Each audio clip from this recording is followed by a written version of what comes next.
گزشتہ دنوں بحر روم سے اٹھے طوفان ڈینیل نے لیبیا میں ایسی تباہی مچائی ہے جس کا ازالہ ممکن نظر نہیں آ رہا ہے۔ اس طوفان کے بعد لیبیائی عوام پر پانی زبردست تباہی مچائی ہے اور ہزاروں جانیں سیلاب کی نظر ہو چکی ہیں۔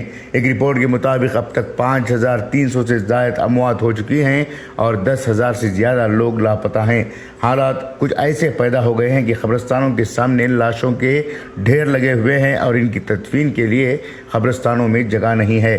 پہلے سے ہی معاشی بدحالی کا سامنا کر رہے ملک لیبیا پر طوفان کے دور رس اثرات مرتب ہوتے ہوئے دکھائی دے۔ ڈینیل طوفان کے بعد جو زوردار بارش ہوئی ہے اس نے اچانک سیلاب والے حالات پیدا کر دیے اور مشرقی لیبیا کے کئی شہروں میں زبردست تباہی کا منظر دیکھنے کو مل رہا ہے۔ بارش اور سیلاب کے بعد کچھ علاقوں میں چھوٹے باندھ ٹوٹ گئے ہیں جن کا پانی آس پاس کے علاقوں میں پھیل گیا ہے۔ سب سے زیادہ نقصان ڈیرنا علاقے کا ہوا جہاں سب سے زیادہ ہلاکتیں سامنے آئی ہیں۔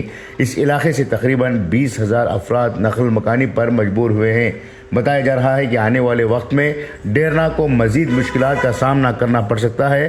یہاں ہلاکتوں کی تعداد بھی بڑھ سکتی ہے کیونکہ شہر کا 1/4 حصہ پوری طرح سے تباہ ہو چکا ہے۔ سوشل میڈیا پر ڈیرنا شہر کی کچھ ویڈیوز وائرل ہو رہی ہیں جن میں گاڑیاں اور عمارتیں پانی میں بہتی ہوئی دیکھی جا سکتی ہیں۔ پورے کے پورے محلے اس سیلاب میں بہہ گئے۔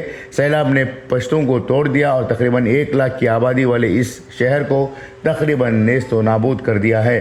مشرقی لیبیا کے وزیر صحت عثمان عبدالجلیل کا کہنا ہے کہ لیبیا میں اس وقت حالات انتہائی خوفناک ہیں۔ شہر کے کئی حصوں میں لاشیں زمین پر پڑی ہوئی ہیں اور اسپتالوں میں بھی لاشوں کا انبار لگا ہوا ہے۔ ڈیرنا کا تذکرہ کرتے ہوئے عبدالجلیل نے بتایا کہ وہاں اب تک ہزاروں لاشوں کی تدفین ہو چکی ہے اور مزید لاشوں کی تدفین کی جا رہی ہے۔ بیورو رپورٹ، انقلاب نیوز، لیبیا۔